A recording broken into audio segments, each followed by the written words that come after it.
today I have a really cool video which works on tactical defending.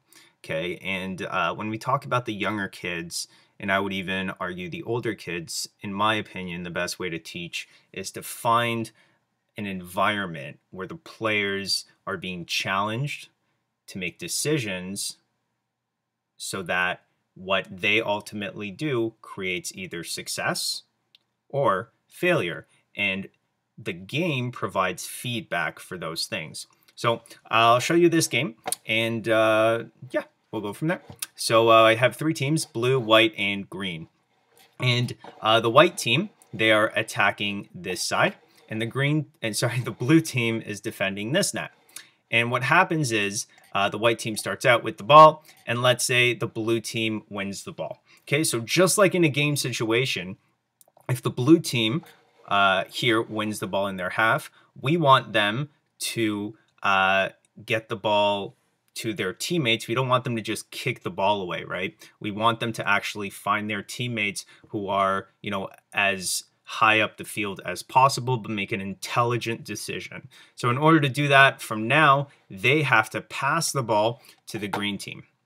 At this point, because the white team lost the ball, and you'll see they're on this side, they now have to try and defend this side over here before the green team scores. So what you have here is a fast attack, and we want the white team to understand that they need to get behind the ball as fast as possible, which is very game-like and happens all the time, right? When you lose the ball, and let's say you're playing against a team that plays on the counter, they're going to push the ball as fast as possible, and you need to get as many players behind the ball as you can to try and slow them down. So let's say now the white team wins the ball. Okay, what you'll see here is now the green team, okay, has to defend the open side. So the white team wins the ball, they pass it over to the blue team, and now the green team has to go sideways rather than diagonally, which again, if a team switches the ball, happens all the time. But what we're doing here is we're allowing this game to be the teacher of the situation. So now you'll see this blue team, okay, if the green team wins the ball, they have to pass it over here. Now the blue team has to go diagonally rather than sideways, right? So again, it's where that open space is. And if you look at the players and the way they're facing, you'll see that all the players are facing the wrong way because they had to come back, right? And then now, if we do the same thing here, we'll have the blue team win the ball. Now the white team goes sideways, whereas before they went diagonally, right? So the players are constantly looking at the game to make the decision.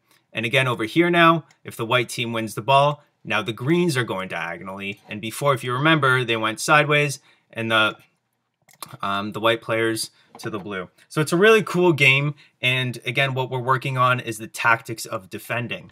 And in each situation, the players have to adjust. So this is a really cool kind of way to not have to stop it, constantly and just be like, everyone needs to be behind the ball. Because guess what?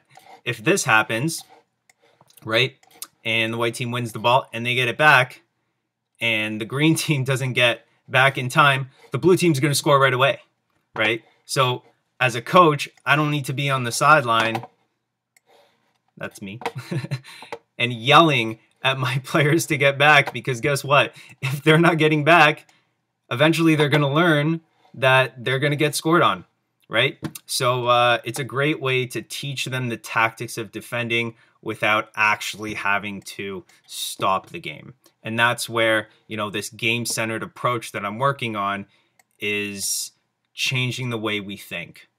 So tell me what you think. Leave a comment. Try it out with your team, and tell me if it works out. And subscribe, leave a like, and thanks so much for listening.